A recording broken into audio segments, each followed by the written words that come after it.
This is a place called Shepherd's Field. It is likely to have been the field of Boaz in the Old Testament. The season that the Israelite shepherds tend the sheep is from the middle of May to the middle of September, when the monsoon season comes to an end.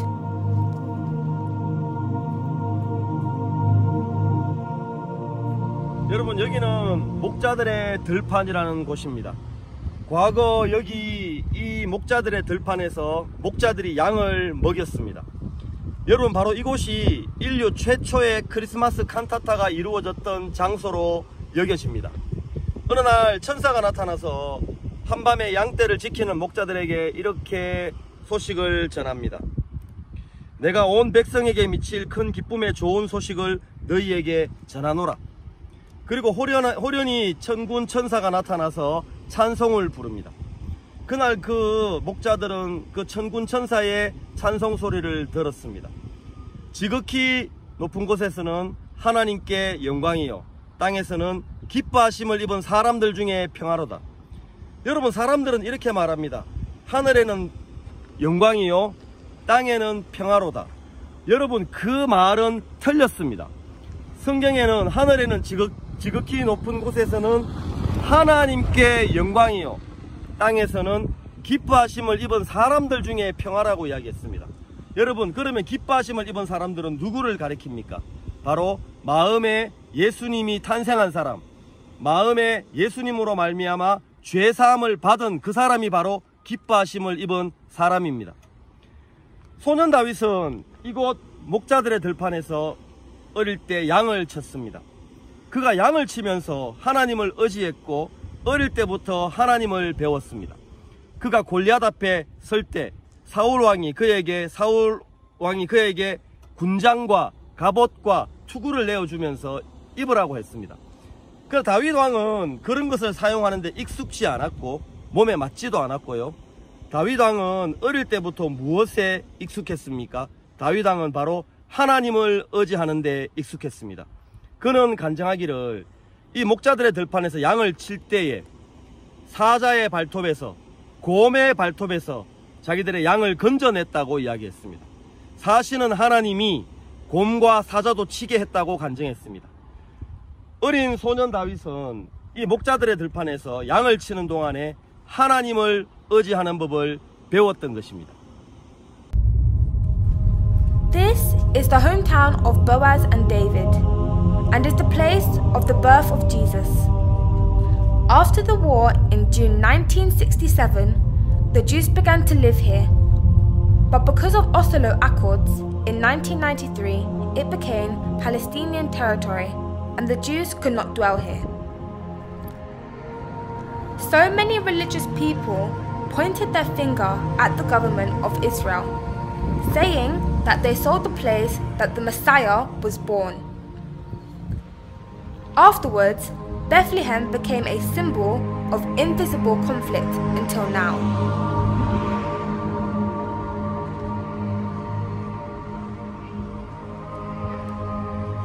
여러분, 여기는 베들레헴의 장벽입니다.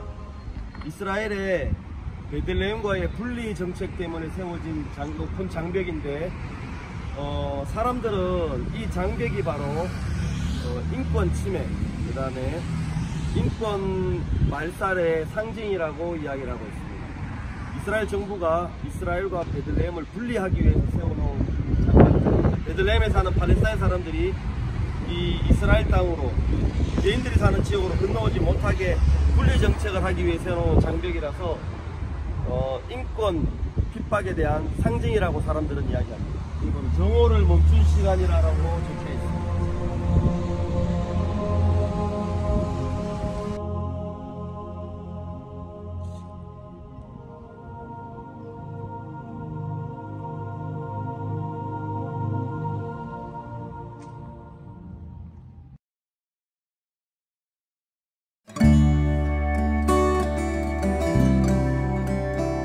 Jesus lived as a son of a poor carpenter in Nazareth until the age of 30. Currently, Nazareth is the only Arabic country in Israel that has more Christians than Muslims.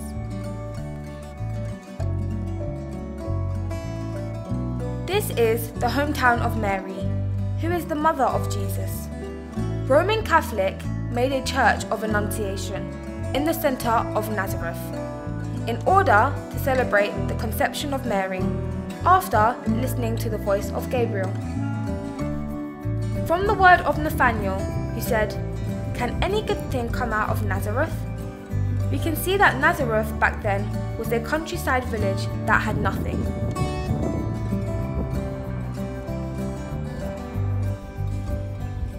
여러분, 나사렛이라고 하는 말은 구약 성경에는 나오질 않습니다. 마태복음 2장에 와서 나사렛 사람이라 칭하리라는 그 말씀이 나오면서 처음으로 나사렛이라고 하는 말이 등장합니다.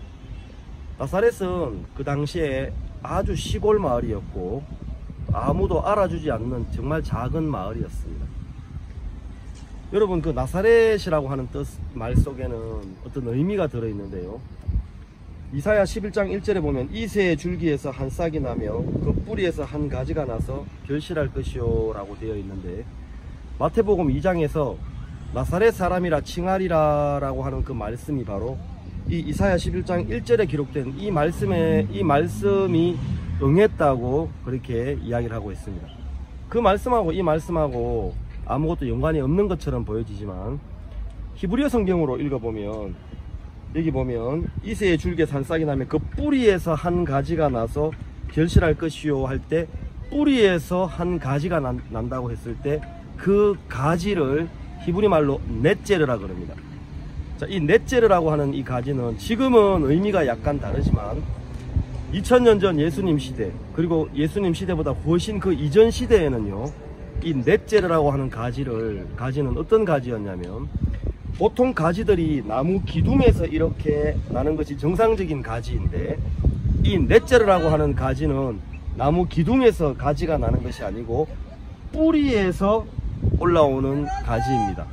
여기 보면 뿌리에서 한 가지가 나서 결실할 것이요 라고 되어 있습니다. 여러분, 이 뿌리에서 가지가 올라온다는 이 말이 너무 이상하지 않습니까? 그러니까 여기 나오는 이 가지는 정상적으로 기둥에서 나오는 가지가 아니고 뿌리에서 가지 하나가 아주 연약하고 작은 가지 하나가 쭉 삐져 나온다는 거예요. 바로 이 가지를 보고 넷제르라 그러는데, 바로 나사렛이라고 하는 말은 이 넷제르에서 왔다, 이 연약한 가지에서 왔다, 이런 좀 뜻을 내포하고 있습니다. 예수님을 나사렛 예수라고 이름을 부르는 것은 유대인들은 예수님을 낮추어 부르기 위해서, 예수님을 경멸히 여기기 위해서, 예수님을 욕되게 하기 위해서 나사렛 예수라고 하는 말을 썼습니다. 그러면 예수님 제자들도 베드로가 은과 금은 내게 없거니와 내게 있는 것으로 네게 주노니 곧 나사렛 예수의 이름으로 일어나 걸어라. 또 예수님 당신도 나는 네가 핍박하는 나사렛 예수니라, 이렇게 나사렛 예수라고 하는 단어를 썼습니다. 유대인들이 나사렛 예수라고 하는 말을 예수님을 낮추어 부르기 위해서 썼던 말이라면 왜 예수님과 예수님의 제자들은 나사렛 예수라는 말을 쓰셨겠습니까? 바로 그것은 반어법입니다. 반어법. 즉, 이 일을 누가 했냐, 우리의 죄를 누가 씻었냐, 우리의 구원자가 누구이냐 라고 물었을 때 바로 당신들이, 바로 너희들이 그렇게 경멸히 여기고 이단이라고 말하고 있고 그렇게 무시하는 그 시골 청년, 바로 그 예수님이 바로 구세주이며 우리의 모든 죄를 씻었다, 이렇게 말을 했을 때 그 이야기를 들었던 사람들, 예수님을 경멸히 여기고 무시했던 사람들이 그 이야기를 들었을 때 굉장한 충격을 받는 것입니다. 그래서 그 반어법으로 예수님의 제자들은 나사렛 예수라는 단어를 썼고요, 원래 유대인들은 나사렛 예수라는 단어를 일부러 쓴 이유는 예수님을 낮추어서 시골떡이 예수 이렇게 부르기 위해서, 경멸히 여기기 위해서 그 단어를 썼습니다. 아무튼 이 나사렛이라고 하는 단어 속에 어떤 의미가 들어있냐면, 예수님이 어떤 화려한 모습으로 오신 것이 아니라 바로 이 넷제르의 모양, 그냥 뿌리에서 쭉 삐져 올라온 연약하고 볼품없고 정말 흠모할 만한 아름다운 것이 없는 아주 약하고 못생긴 이 연약한 가지의 모습으로 오신다는 것에 대한 그림자입니다. 예수님이 왕이나 아니면 대통령이나 그런 권력을 가진 사람의 모습으로 오시지 않고 연약한 육체를 가진 순수한 시골 청년의 모습으로 이 땅에 오셨기 때문에 우리 같은 사람, 저 같은 사람도 만나 주실 수 있었고, 수많은 사람들이 예수님에게 마음을 열고 복음을 들을 수 있었다는 마음이 이렇게 들어집니다. 주님이 이 땅에 오실 때 주님의 모습은 바로 화려한 모습이 아니라 바로 연약한 그 넷제르 가지의 모습으로 오셨습니다. 그래서 나사렛 예수라는 이름 속에는 그런 의미가 들어있는 겁니다.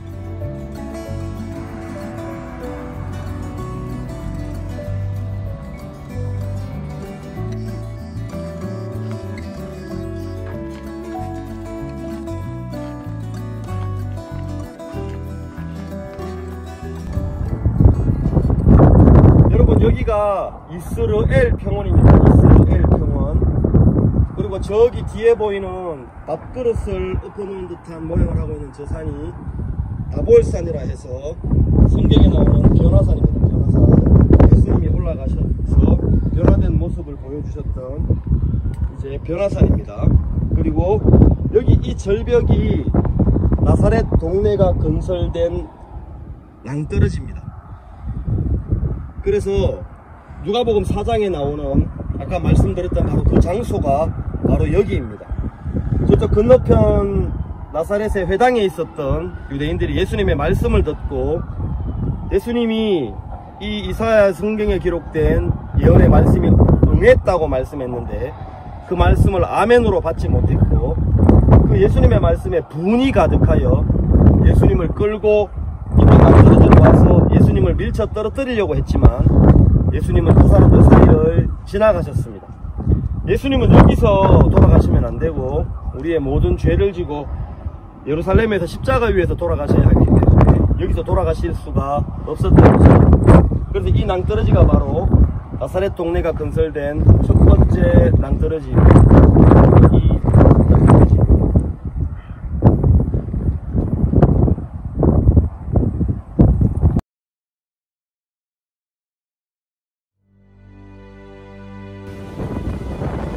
Capernaum is called the village of prophet Nahum. Jesus preached the gospel for 1 year here in Capernaum, Galilee.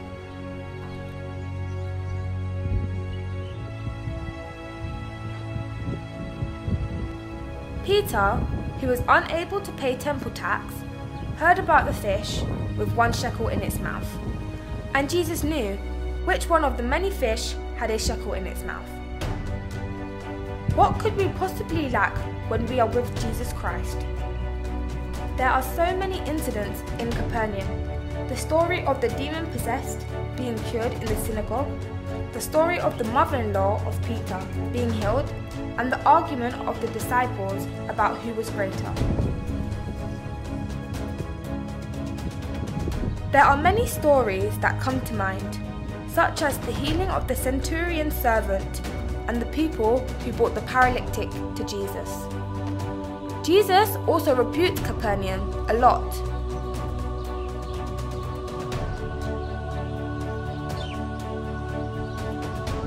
The houses in Capernaum were built with black rocks, and the families used 1 room each, sleeping very close to each other.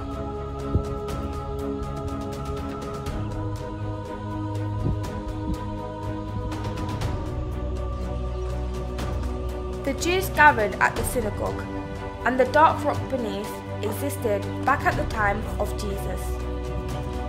And the bright rocks above are the rocks that come from the synagogue after Jesus, and they are from Jerusalem. Originally, the synagogue's roof was luxuriously decorated. Around 500 people could sit inside it, but it was not accessible to everyone in Galilee. Therefore, he moved outside to the open fields. There were so many miracles that happened. Why would Jesus rebuke them so much? Capernaum, which art exalted unto heaven, shall be brought down to hell.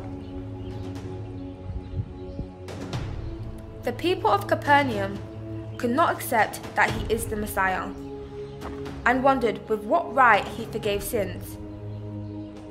This was evil in the eyes of Jesus.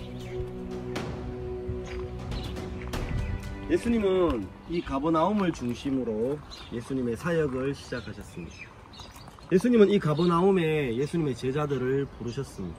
베세다에서 그물을 던지며 물고기를 잡았던 예수님의 제자들을 불러서 여기서 예수님은 선교 학교를 시작하신 것입니다.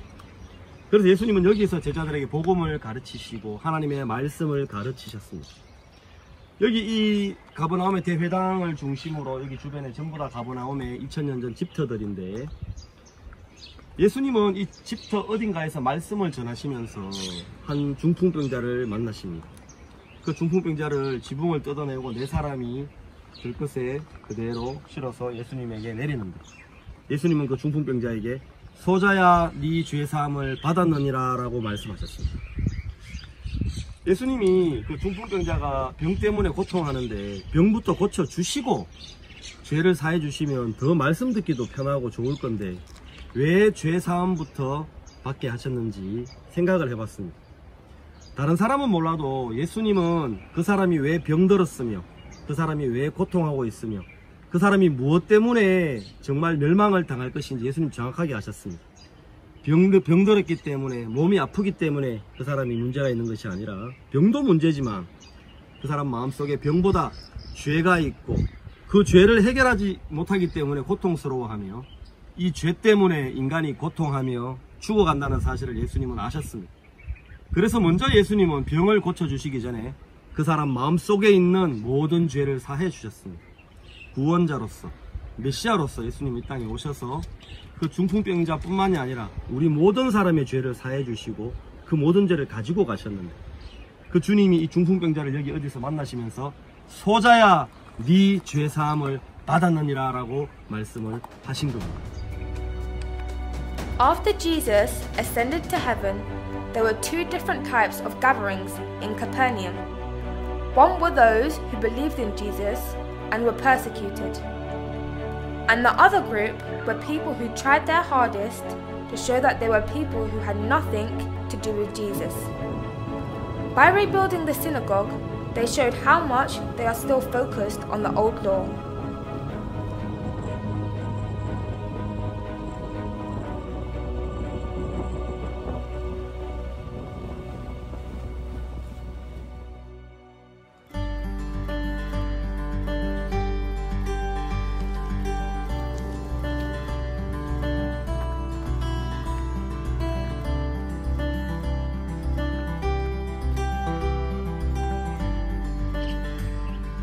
장소는 쿠루스라 그래서 성경에 나오는 그라사인의 지방입니다.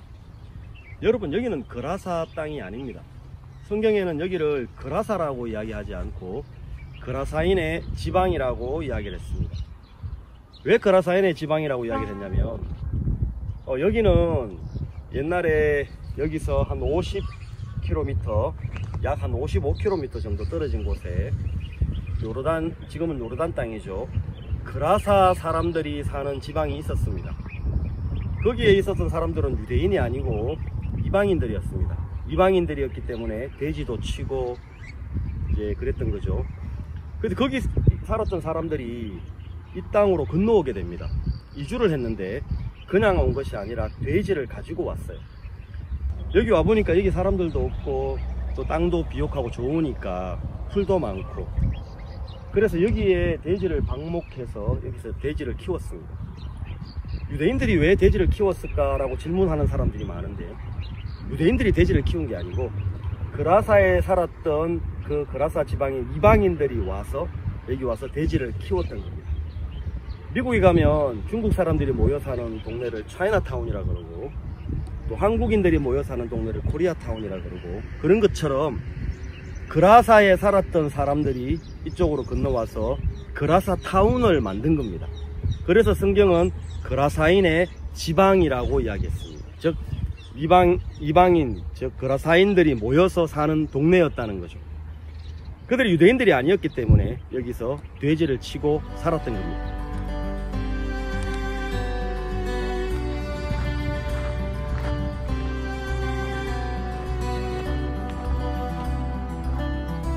At a time 2,000 years ago, when there were no windows, no sound of cars, nor soundproofing, You could even hear the dog barking. If you heard the sound of a person who is possessed, with an army of demons screaming every evening in the tombs, calling on people's names and threatening them door to door, what would you do with that person?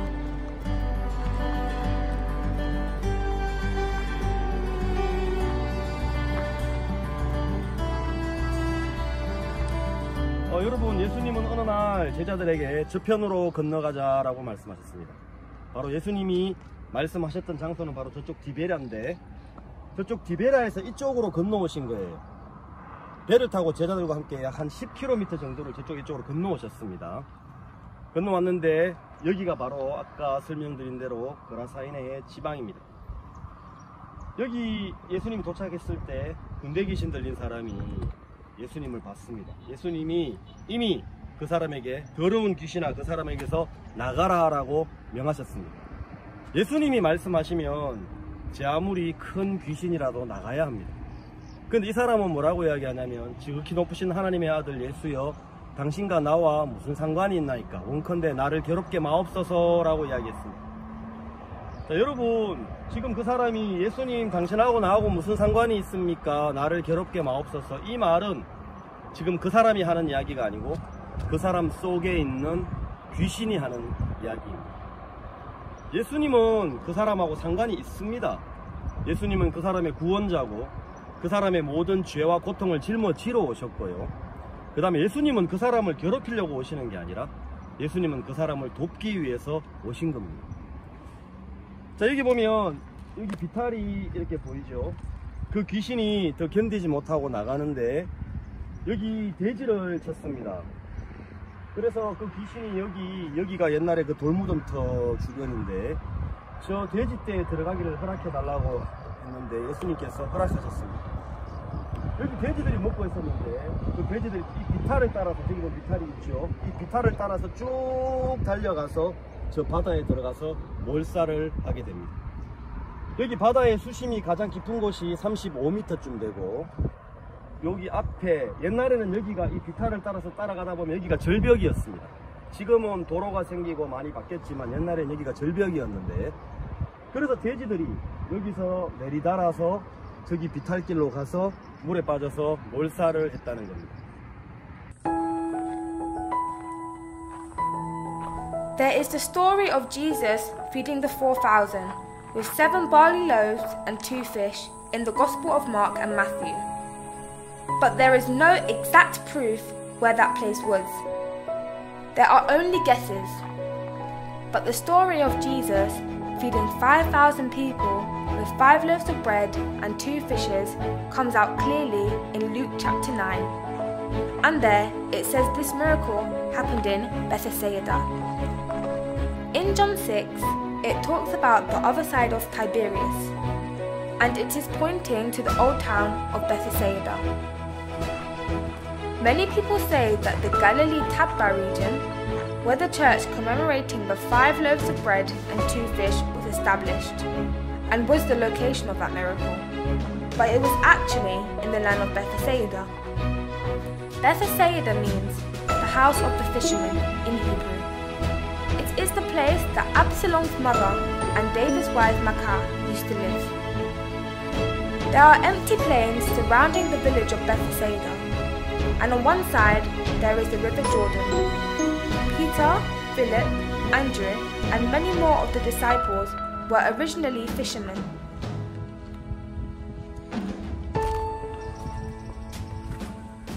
여러분, 여기 벳세다 입구에 있는 공용 화장실입니다. 2000년 전 화장실 모양인데, 예수님의 제자들, 즉 어부였던 예수님의 제자들은 대부분 벳세다 사람이었습니다. 안드레도 벳세다 사람이고, 그 형제 베드로도 벳세다 사람이고, 여기 이 어부의 마을이었던, 이 벳세다라고 하는 뜻은 어부의 집이라는 뜻인데, 어부들이 살았던 이 벳세다 마을에 공용 화장실 중에 하나였습니다. 여기에 그 당시에 벽들이 이렇게 더 높게 있었겠죠, 칸막이가. 그래서 예수님의 제자들은 2000년 전에 이런 화장실을 이용을 했습니다. 제가 한번 앉아 보겠습니다.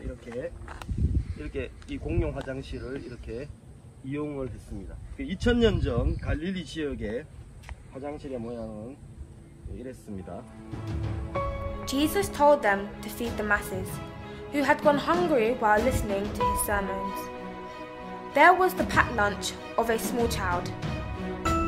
I'm sure he felt ashamed to eat it by himself, because no one else was eating. There were only 5,000 people if you only count the men, and if you add the others, there would have been over 10,000. When we consider that there would have been more women than men, we can realize that it is actually much more than that. How they were able to listen to the sermon and how they were able to sleep. These scenes remind us of a retreat. Andrew received this food and gave it to Jesus, and when it was in his hands, the small lunch was able to feed the 5,000. I wonder what the bread would have tasted like.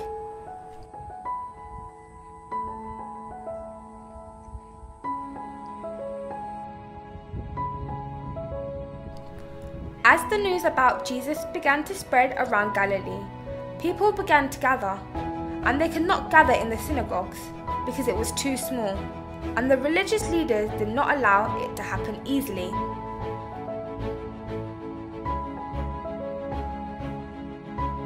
This is the type of place that the rabbis and the prophets in Galilee would preach to the people during the feasts. And it was without a doubt that Jesus would have used such places as well. Jesus saw the multitude and sat in the mount. In this place, Jesus said to those that are poor in spirit are blessed, and that those that are persecuted for righteousness were blessed. We do not want to suffer, or be persecuted, or be poor, but we want to be spiritual and rich. But Jesus showed us that these were the type of hearts that could meet with Jesus. 여러분, 마태복음 5장에 예수께서 산에 오르사 무리를 가르치셨다고 기록이 되어 있는데, 거기서 산에 오르사 무리를 가르치셨다는 말은 바로 이 갈릴리 호숫가 밑에서 이 언덕산 위로 올라왔다는 겁니다. 언덕산 위로 올라와 보니까 이렇게 천연 콘서트장처럼, 마치 콘서트장 모양으로 천연 콘서트장이 이렇게 펼쳐져 있었고, 수많은 사람들이 이 풀밭에 앉아서 예수님의 말씀을 들을 수 있었다는 것입니다. 여러분, 배너나 이런 영화에 보면 예수님이 산에 올라가셔서 말씀을 전하시는 장면이 표현이 되어 있는데, 그런 부분들은 좀 표현을 잘못한 것입니다. 마태복음 5장에 예수께서 산에 오르사 무리를 가르치셨다 할 때는 바로 이 갈릴리 호숫가 밑에서 이 언덕산으로 올라왔는데, 사람들이 말씀을 들을 수 있도록 앉을 수 있는 자리들이 준비되어 있었다, 이 말입니다. 그래서 예수님은 마치 이 천연 콘서트장 같은 이곳을 배경으로 삼아서 말씀을 전하셨습니다. 여러분, 이 장소는 팔복산이라 그래서 팔복산 언덕이라고 불리는데, 이 언덕은 예수님이 산상보훈의 말씀을 전하셨던 가장 유력한 장소 중에 하나입니다. 여기 이 장소는 오랜 세월 유대인들의 선지자들이나 랍비들이 이 지역에 말씀을 전해왔던 장소입니다. 회당이 사람을 다 수용하기가 어려웠기 때문에 수많은 사람들이, 또 수천 명의 사람들이 여기 앉아서 한꺼번에 말씀을 들을 수 있는 공간이 바로 이런 곳이 되는 것입니다. 예수님은 여기서 심령이 가난한 자는 복이 있나니 천국이 저희 것이며 라고 말씀하셨습니다. 예수님이 마태복음 5장에 우리에게 명하셨던 그 복은 우리 세상 사람들이 생각하는 그 복하고 전혀 다른, 차원이 다른 새로운 복을 명하셨습니다. 예수님은 이 하늘 아래서 심령이 가난한 자는 복이 있나니 천국이 저희 것이며 라고 말씀하셨습니다. 시리바다에서 가장 많이 잡히는 고기고요. 베드로와 예수님도 이 물고기를 먹었습니다. 예수님도 이 물고기 드셨습니다. 지금 이 물고기를 양식하고 있는데, 이렇게 기름에 튀겨서 이렇게 빵과 함께 했으면 이게 베드로 물고기라고 합니다. 베드로가 잡았던 물고기. 네, 한번 먹어보겠습니다. 이렇게 레몬즙을 뿌려서 먹어보도록 하겠습니다. 이렇게 생선살입니다.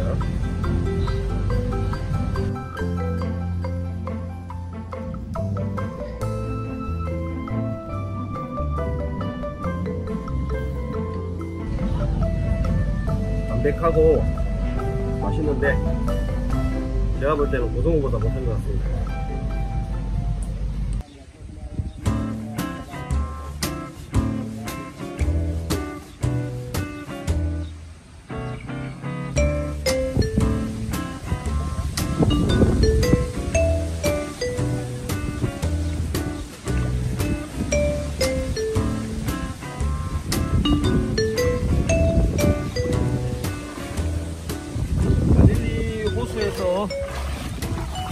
물고기를 한번 잡아봤습니다.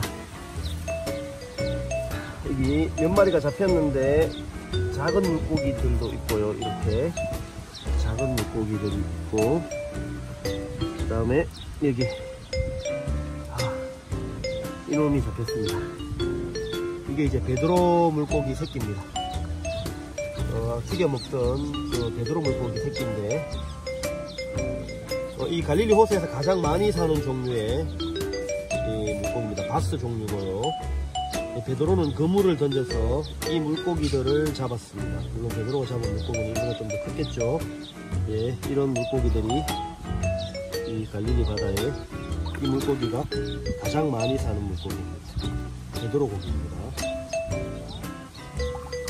여러분, 여기는 게네사렛 호수의 마지막 끝자락입니다. 여러분, 게네사렛 호수는 누가복음 5장에 예수님이 깊은 데로 가서 그물을 내려 고기를 잡으라라는 장소로 유명한 장소입니다. 베드로는 그날 밤이 맞도록 그물을 던져서 물고기를 잡으려 했지만 한 마리도 베드로의 배에는 물고기를 잡지를 못했습니다. 갈릴리의 어부들은요, 해가 지고 밤이 늦은 이제 밤 10시, 11시쯤 되면 이제 잠에서 깨어나서 배를 몰고 이제 새벽 내도록 해가 밝을 때까지 그물을 던져 물고기를 잡습니다. 해가 없고 물이 차가워졌을 때 물고기를 잡는데, 새벽 내도록, 밤새도록, 그 밤이 지나도록, 날이 밝도록 그물을 던졌지만 물고기 한 마리도 못 잡다가 빈 그물을 싣고 있는데 예수님을 만난 거죠. 이 게네사렛 호숫가에서 예수님이 깊은 데로 가서 그물을 내려 고기를 잡으라라고 말씀하십니다. 베드로가 우리가 주여 우리가 밤이 맞도록 수고하였으니 얻은 것이 없지만은 당신의 말씀에 의지하여 그물을 내리리이다 하고 깊은 데로 가게 됩니다. 그 성경을 자세히 읽어보면 마치 예수님이 베드로가 그물을 내리러 깊은 데로 갈 때 마치 예수님이 그 배에 함께 타고 계시는 듯한 느낌이 납니다. 왜냐하면 예수님이 말씀을 전하실 때 이미 베드로의 배에 타고 계셨고, 깊은 데로 가서 그물을 내려서 많은 고기를 잡게 됐을 때 베드로는 바로 그 자리에서 예수님께 무릎을 꿇고 주여 나를 떠나소서 나는 죄인으로소이다 라고 고백하는 장면을 우리가 보면서 마치 어떤 느낌이 나냐면, 이 예수님이 깊은 데로 가서 그물을 내려 물고기를 잡는 그 베드로의 배에 함께 타고 있었던 것 같은 느낌이 나는 거죠. 아무튼 베드로는 그날 자기가 잡배가 굵은 사람이고 업으로서 손색이 없는 사람인데 한 마리도 못 잡게 되고, 예수님이 깊은 데로 가서 그물을 내리라고 하시는 그 말씀을 따랐을 때 진짜 생각지도 못했던 정말 많은 물고기를 잡는 시간도 아닌 시간에 이제 잡게 됐다는 거죠. 그러면서 베드로가 지금까지 내가 나를 믿고 내 생각을 믿고 또 내 잘하는 것을 믿고 살았던 것이 잘못됐구나는 것을 깨닫게 됐고, 예수님의 말씀대로 했을 때 그 말씀이 일을 해서 물고기를 잡는 것을 보았습니다.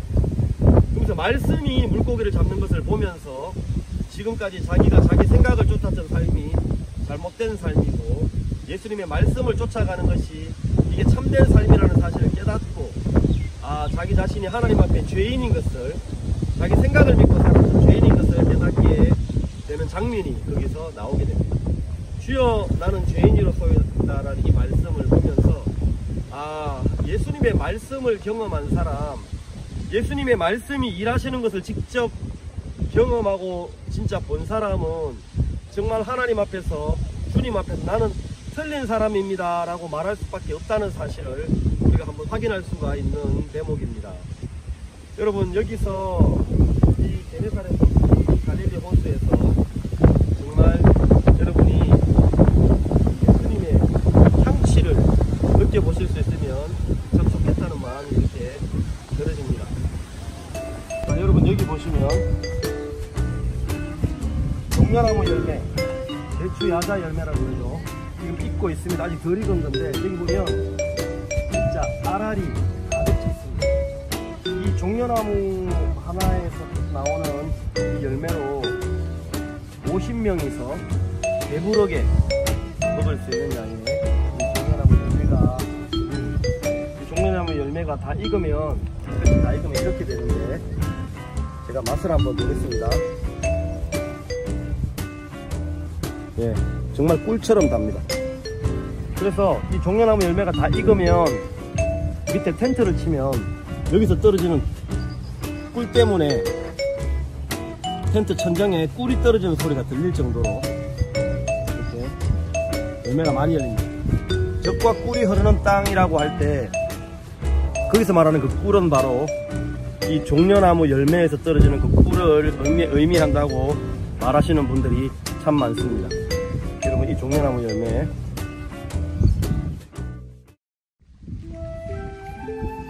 There are many incidents related to Jesus surrounding the Sea of Galilee, and the name changes according to the region. The Sea of Tiberias was called this because the name of the Roman Empire Tiberius bears many miracles of Jesus. Calming the storm, Peter walking on water, the meeting with Peter after the resurrection, and the place that Jesus said, "Feed my sheep."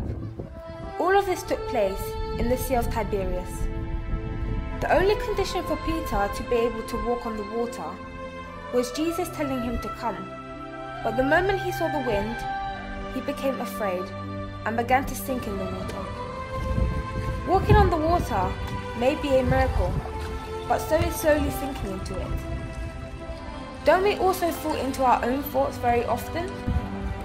시몬아 시몬아 보라, 사단이 밀가 무르듯 하려고 너희를 청구하였으나 그러나 내가 너를 위하여 네 믿음이 떨어지지 않기를 기도하였느니 너는 돌이킨 후에 네 형제를 굳게 하라. 여러분, 예수님은 시몬 베드로가 예수님을 3번 부인할 것을 아셨습니다. 아시고 이렇게 말씀을 하신 겁니다. 시몬 베드로는 예수님이 잡히시던 날 밤에 예수님을 3번 부인하고 난 이후에 그 마음에 큰 죄책감이 찾아왔습니다. 나는 더 이상 예수님의 제자가 아니야. 나는 더 이상 예수님의 사람이 아니야. 내가 어떻게 예수님의 제자라고 말할 수 있어. 그런 마음이 찾아오면서 시몬 베드로의 마음을 너무너무 무겁게 하고 양심의 가책을 느끼게 하고 그렇게 됐습니다. 그래서 시몬 베드로는 스스로 예수님의 제자라고 말할 수 없었기 때문에 다시 이 갈릴리 바다에 와서 물고기를 잡으려고 했습니다. 그래서 갈릴리 바다에 돌아와서 어부가 돼서 다시 옛날처럼 모든 것을 잊고 물고기를 잡았습니다.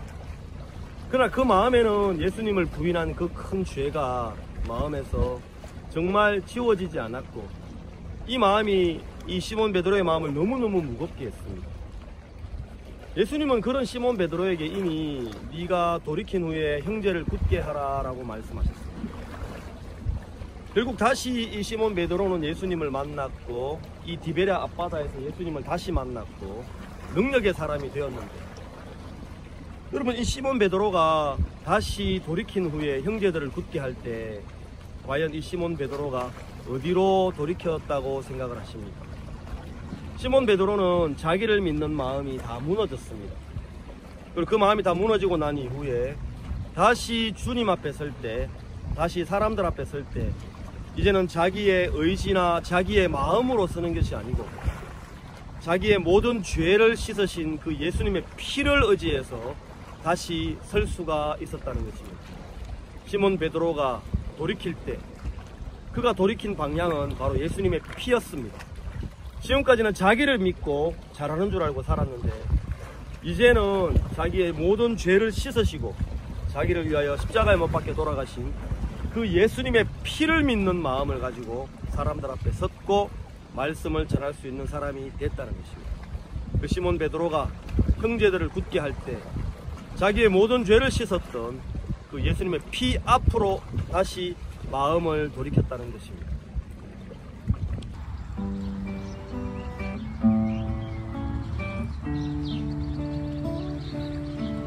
갈릴리에 해가 지고 밤이 오면 2000년 전 어부들은 배를 띄우고 밤새 물고기를 잡으러 나섭니다.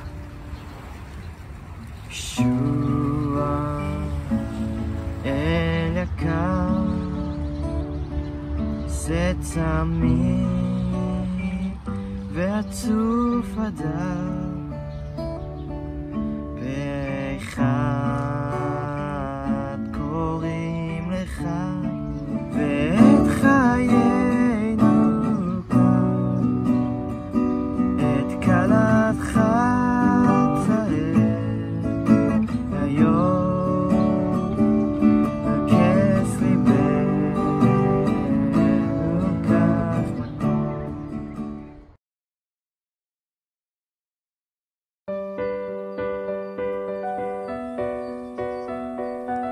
Valley of Elah, which is on the ridge of Sokol and Azekah, used to be an important military movement route that connected Jerusalem, Bethlehem, Hebron, and Bethshemesh.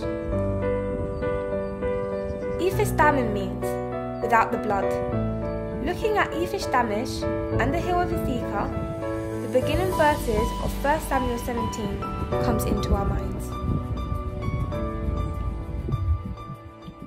여러분, 사무엘상 17장에 블레셋 사람들이 그 군대를 모으고 싸우고자 하여 유다에 속한 소고에 모여 소고와 아세가 사이에 에베스 담밈에 진침해 사울과 이스라엘 사람들이 모여서 엘라 골짜기에 진치고 블레셋 사람을 대하여 항우를 벌였으니라고 이제 사무엘상 17장에 되어 있습니다. 저기 보이는 저 건너편 언덕, 저 언덕이 소고입니다. 소고고 지금 제가 서 있는 이 자리가 아세가 언덕입니다. 아세가 언덕이고, 그 다음에 저 소고와 아세가 언덕 사이 밑에 보이시는 저 논과 밭이 엘라 골짜기입니다. 저기가 엘라 골짜기고, 그 다음에 저 엘라 골짜기 저 끝에 저기 숲이 하나 보이죠. 소고와 아세가 사이의 숲. 저기가 에베스 담밈이라는 곳입니다. 다윗은 이 엘라 골짜기에서 이 골리앗과 싸워서 이겼습니다. 바로 이 하늘 아래서 그 역사가 있었습니다. 하나님은 이 아세가 언덕에 진을 쳤던 이스라엘 백성들, 이스라엘 군대를 통해서 골리앗을 무찌른 것이 아니라 다윗 왕을 통해서 무찔렀습니다. 사울 왕과 이스라엘 백성들은 하나님을 믿는 사람들이었지만, 또 사울 왕은 하나님에 의해서 선택받은 왕이었지만 하나님과 마음이 달랐습니다. 다윗은 소년이었지만, 비록 소년이고 어렸지만 하나님과 마음이 같았습니다. 그래서 우리는 이 이야기 속에서 하나님은 하나님과 마음을 합한 사람, 하나님과 같은 마음을 가진 사람을 통해서 역사하신다는 것을 우리가 분명히 알 수가 있습니다. 골리앗을 볼 때 아무도 못 이길 것 같고 너무 강해 보였지만 다윗의 마음에는 하나님과 같은 마음을 가졌습니다. 사울왕은 골리앗을 보면서 두려워했지만 다윗은 저 골리앗을 보면서 하나님이 저 골리앗과 싸우면 이긴다, 저 골리앗 아무것도 아니야, 하나님과 그 같은 마음을 가졌습니다. 그러면서 하나님이 오늘 저 골리앗을 내 손에 붙이겠다는 정확한 믿음을 가진 거죠. 하나님의 종이 암이나 병으로 죽어가는 사람들에게 아프지만 나았다, 이 말씀을 하시고 그 병을 향하여 그가 아무것도 아니야 이렇게 말씀하셨는데, 그 마음은 바로 하나님의 마음이었습니다. 그 마음을 받아들인 제 주변의 많은 사람들이 암을 이기고 병을 이기는 것을 보았습니다. 그래서 하나님은 이 다윗 왕과 골리앗의 전쟁에서 하나님과 마음을 같이 했을 때, 하나님과 같은 마음을 가졌을 때 역사할 수밖에 없는 분명한 그 사실을 우리에게 보여주고 있습니다.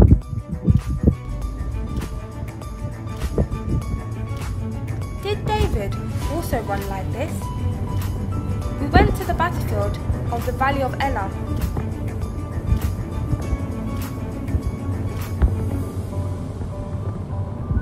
여러분, 여기가 바로 엘라 골짜기의 필드입니다.